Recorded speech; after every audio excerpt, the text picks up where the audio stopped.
Tonight, organized labor bracing for a battle as government commits to limiting wage increases and hiring in latest IMF program. There is nowhere there is a statement that there is a freeze in employment. We are not going to do that. But this is not also different from what we have been doing.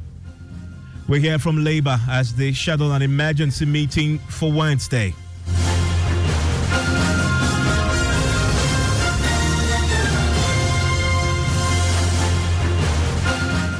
This is Top Story with Evans Mensah.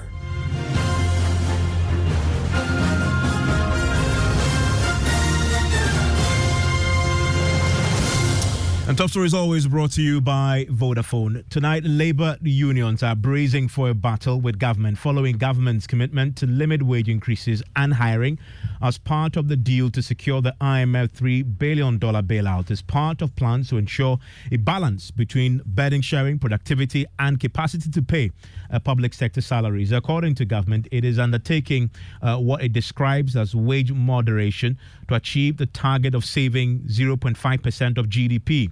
Now, this is contained in the Ghana 3-year program with International Monetary Fund to achieve fiscal discipline and return the country back to economic growth. The document also says wages of public sector workers will be calibrated to ensure a balance between burden sharing, productivity and capacity to pay. Labour is tonight reacting to these details, and we understand that they've called an organised labour meeting for Wednesday to further deliberate and take a firm position on the matter. But in the meantime, before we hear from Labour and many of the reps of the unions, I want to bring in my colleague Kojo Brace. Kojo, we've been referring to these clauses in this program. Let's return to some of the key ones that will be a subject of consideration by Labour when they meet. Now, so if you look at this document that we have, it's talking about the fact that they'll work on improving the efficiency of public spending over the course of the program. It says the effort will be underpinned by a comprehensive public expenditure review undertaken with the World Bank and expected to be finalized by September 2023. Statutory funds whose spending could be efficiently undertaken by their respective MDAs will be phased out and the activities will be merged with those of the latter. The government flagship programs, including One Village, One Dam, One District, One Warehouse, and Infrastructure for Poverty Eradication Project, will also be reviewed and streamlined. Agenda 111 will be reprogrammed to be completed over 5 years, 2022 to 2027, in line with budgeted allocations to give from ABFA for health infrastructure. Wages of public sector workers will be calibrated to ensure a balance between burden sharing. So that's what it is. Burden sharing, productivity and capacity to pay is how he ends it. Yeah. And the important bit here is that this part is under the we will work government's commitment to the IMF, indicating that they will work to improve efficiency of public spending over the course of the program. So this is all under the efficiency of public spending. One of the things they're committed to do is the wages of public sector workers will be calibrated to ensure a balance between burden sharing, productivity and capacity to pay. And we're getting some reaction from Labour to this. But this is not all that government is committing itself to doing in this document. Exactly. Now, they're also talking about primary expenditure, which they say will be reduced by 2 percentage points of GDP, mainly by one, lowering capital expenditures through project reprioritization, providing around 0.9% of GDP of savings. Again, containing the wage bill by limiting wage increases and hiring 0.5% of GDP. So that's what they are looking at saving. Now, they're also looking at rationalizing goods and services spending that would get them a savings around 0.3% of GDP. And 4, reducing transfers to statutory funds through a reduction of the cap on the share of revenue that they can receive. So they are looking at saving around 0.4% of GDP. They again say that all of these measures that we've spoken about will be supported by steps to strictly tighten expenditure commitment controls of both MDAs and statutory funds. And the important bit for Labour there is the commitment to contain the wage bill by limiting wage increases and hiring, which obviously has been the key subject for them. Now, there's been a lot of talk about whether or not we can expect a freeze on hiring. I mean, which has been one of the key things that Labour, even before the IMF program was agreed, had said that they will not tolerate. I mean, last week when I spoke to the Minister of State of the Finance Ministry, Dr. Mohamed Min Adam, he was very emphatic that as far as a freeze on employment is concerned, that is not something that government will do. There is nowhere there is a statement that there is a freeze in employment. We are not going to do that. But this is not also different from what we have been doing.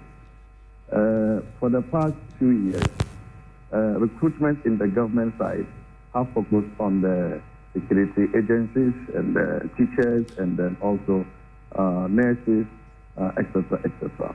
And these are critical institutions, and the job they do also very critical to our development efforts.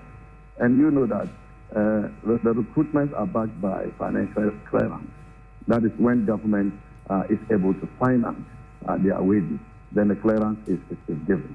And so that will continue as and when we are able to do that. But there's no explicit decision that there will be a freeze in employment. And so to the extent that we are able to manage this recruitment and also the clearance, we should be able to contain the wage bill.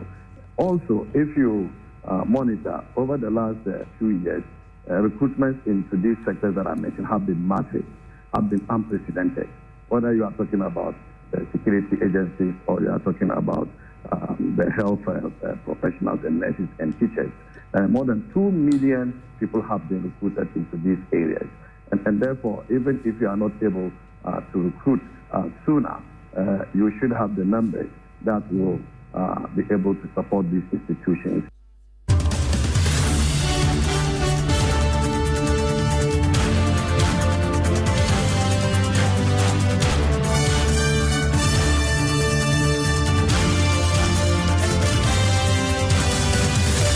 I want to bring in Professor Ransford Jampo. He is with the University of Ghana, UTAG, and joins us on the line right now.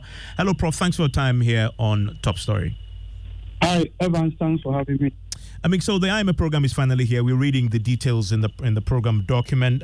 One of the key things that relates to labor is, quote, government has committed to containing the wage bill by limiting wage increases and hiring. And then secondly, there's also a commitment on the part of government that wages of public sector workers will be calibrated to ensure a balance between burden sharing, productivity, and capacity to pay. Fair? Well, let me say that all IMF measures, beginning from the introduction of the structural adjustment program, came with austerity measures.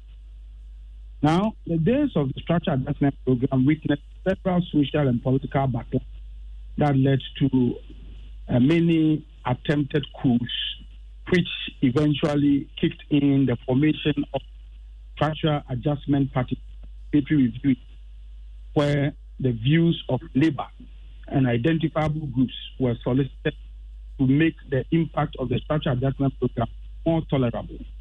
So, the point I make is that all IMF programs would come with some austerity measures, and people must brace themselves up for some of these measures.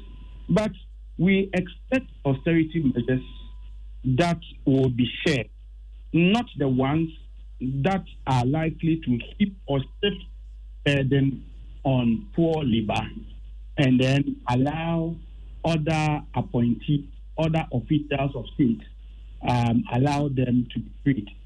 So generally, I've read the document extensively, and I have seen those ones that border on labor. But the point I'm making that, number one, government take note that no organization, no public sector hires just for the sake of hiring. You hire because people may have gone on retirement and they have to be replaced. A bit about calibrating wage to a balance between burden sharing, productivity, ability and capacity to pay. I don't know what's coming from because speaking as a labor unionist from the teachers' fraternity, teachers have oftentimes produced the nation builder, and yet their reward in terms of salaries have never commensurated what they have done over the years to produce a lot of people who are building for us. And so I don't understand that. But generally, let me say again that we expect austerity measures, but these measures will be appreciated and accepted by all if the burdens are shared equally. You do not want to anticipate a situation where the politicians feel that they can cleverly shift the burden to the poor, and then they will be left off the hook. If we must all suffer, if there is some suffering, if there is some endurance, let us all do it. And there are so many things that the IMF document did not talk about. And I'm surprised it appears our own people also never spoke about some of these to show or to give indication that they themselves are willing to share the benefit in addressing our problem. First of all, our country, we have governed ourselves in a manner akin always fetching water with baskets. The leakages and slippages that arises as a result of corruption, are known. You don't need a player to come and tell you about the impact of corruption on our public expenditure and all that. Yet, in their recommendation, I'm certain that the government itself would submit other practical and proactive interventions. They said that they are going to implement the National Anti-Corruption Action Plan. A document that is highly bogus. It's been around since 2014, and politicians have paid lip service to it. And so telling me that they are going to be implemented begs the question, because all this while it's been a white elephant. Again, nobody spoke about illicit finance flows. I was thinking that this will dominate some of the commonalities. Proceeds from the extract sector remain low. I've always said that we get about 5% royalties from our production of gold. We get about 13% from the production of oil. Why haven't we negotiated or renegotiated to ensure that we'll be able to get more? I've said that Colonel Muammar Gaddafi in Libya negotiated such that in his country, when oil was produced, he took 70% of the proceeds. So what is wrong with it? So if we can't do it, the IMF also failed to tell us. No problem. How about taxing the extractive sectors enough to be able to raise some of the needed revenue so that labor, poor labor, whose taxes have always been used to provide comfort for politicians, would rest a little? Yeah, so to be clear, you're saying that for a provision such as limiting wage increases, you are willing to accept that your wages will be limited, the increases will be limited, provided the government will show proven evidence that you're also carrying their share of the burden. Is it that you are going to reduce salary, or you are talking about salary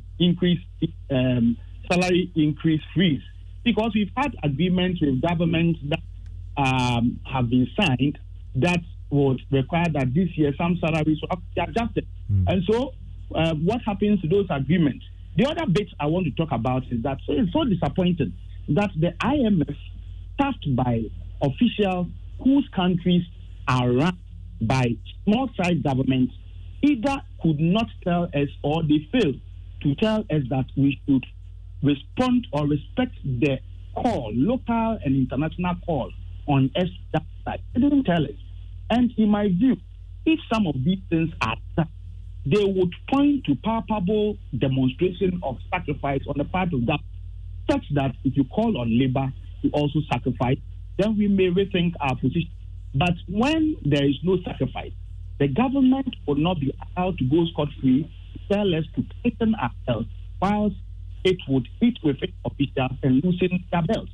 We will not agree. So government, in its attempt to implement some of these conditionalities that directly impact on labor, to brace itself for some form of tug of war.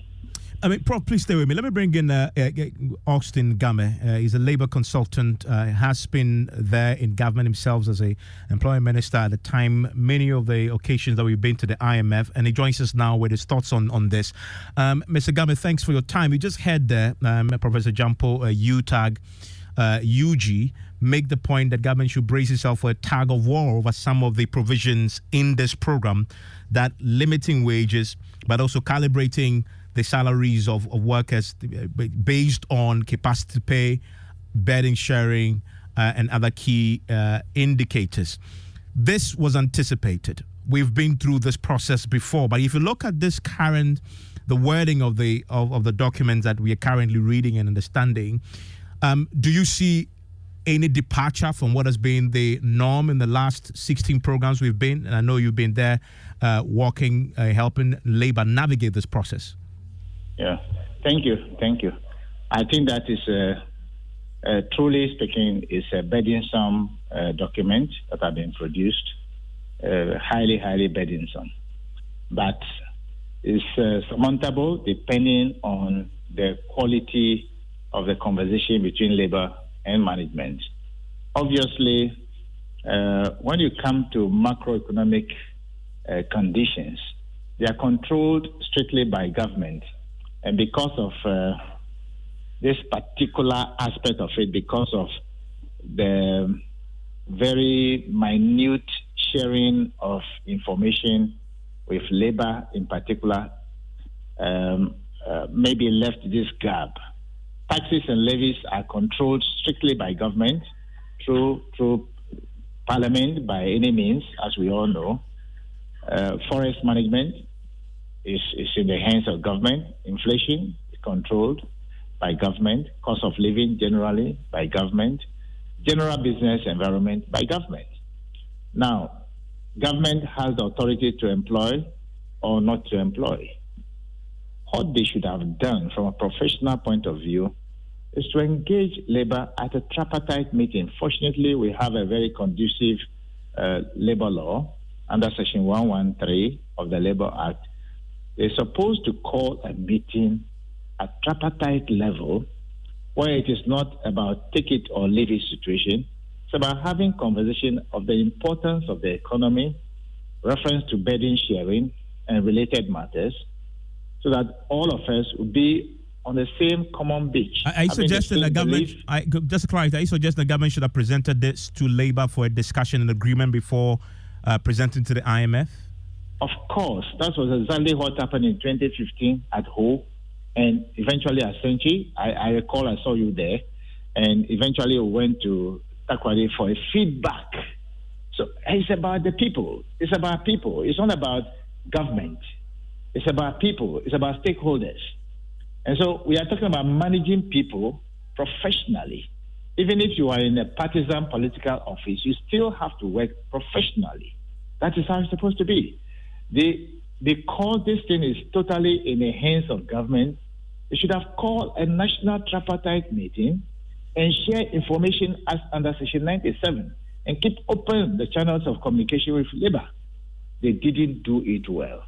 And now, if you are calling for burden sharing, that is why people are saying what they are saying. But I would say that it's not entirely too late, even though the documents have been circulated, we all know what the content is.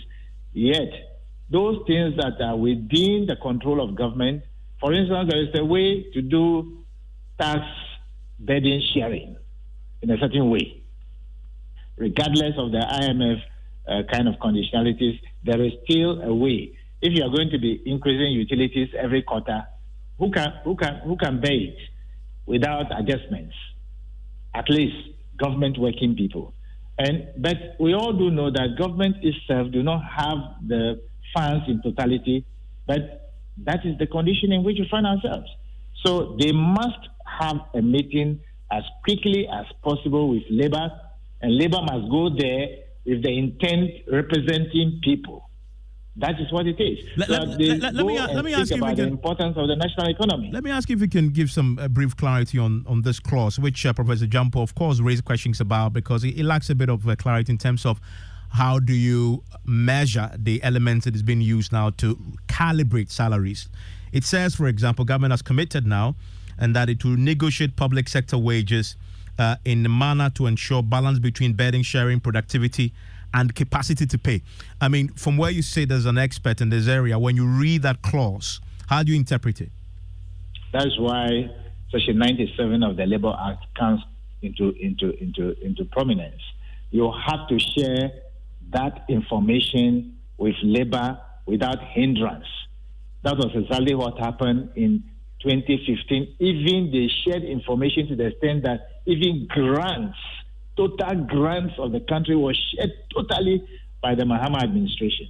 So in effect, if you don't share information in totality and there's a little bit of darkness hanging around, and there's no illumination in the room, everybody will say what they want to say. So you're suggesting the government should immediately engage labor and begin a conversation. Please stay with me. Let me bring in the Vice President of the Ghana Medical Association, Dr. Justice Yang-Sing joins us also. Dog, thanks for your time here on Top Story. Of course, I know labor, you've been anticipating this program and also the details in this document. Now we have it.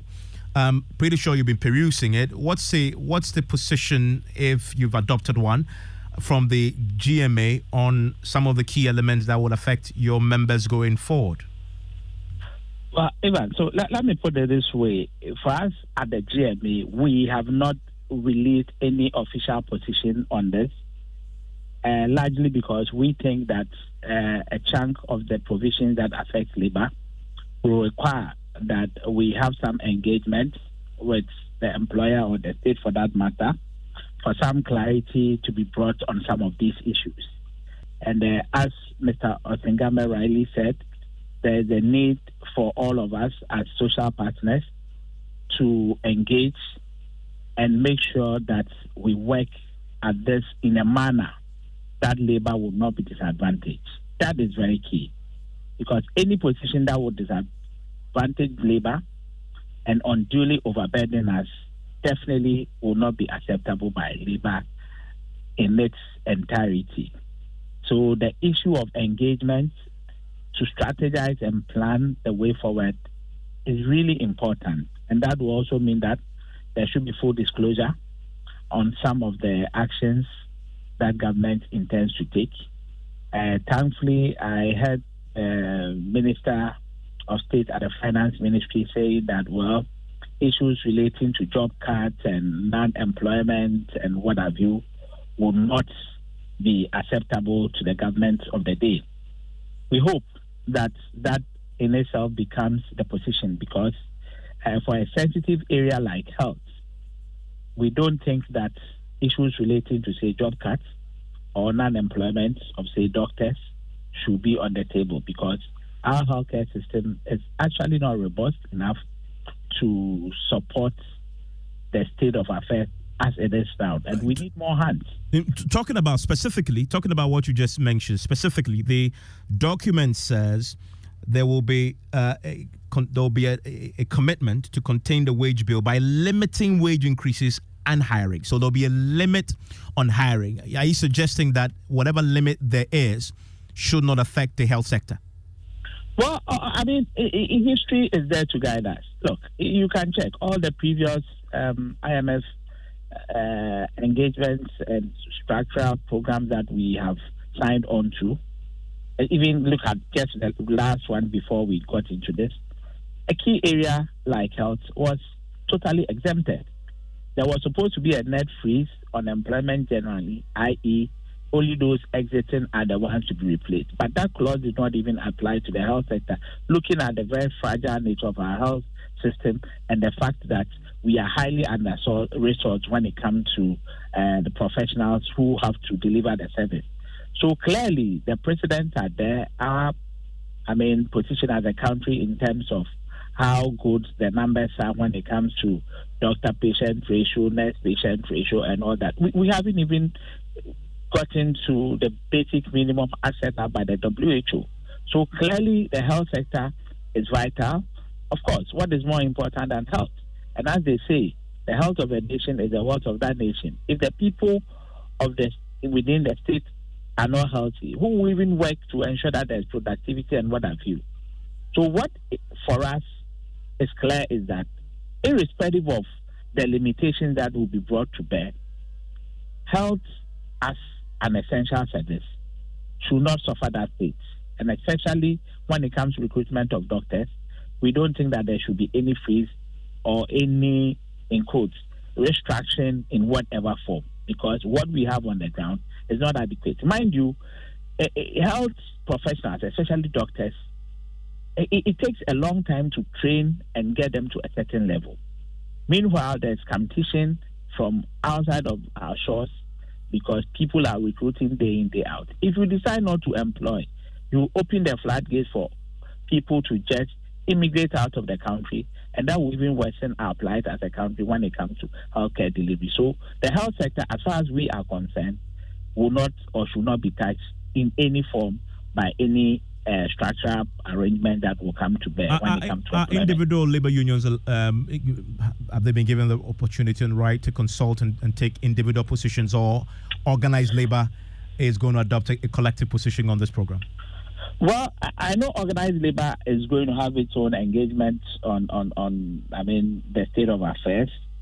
As to the final outcomes, i.e. whether we'll have a collective position or some strategic segments of labor may have to come out with specific bits. That one, for me, I think it's a bit early. But the long and short is that what I can foresee is that labor, be it at a general level or at the sectorial levels, will state its position on some of these things. Thank you very much. Professor Jampo, thank you very much. Dr. Yang Singh and also Austin Game. Definitely, all of you affected, many, I believe, especially if you work in the public sector. Share your thoughts with me, 055-1111-997. You've heard the representatives of Labour articulating their views on the IMF program as it affects you. On PM Express there tonight, we're going to be looking at how the program affects the financial sector, your banks, your savings and loans company, etc. You want to join us for that Newsnight in a minute. Ever visited a shop, picked a whole basket of provisions, toiletries, and very essential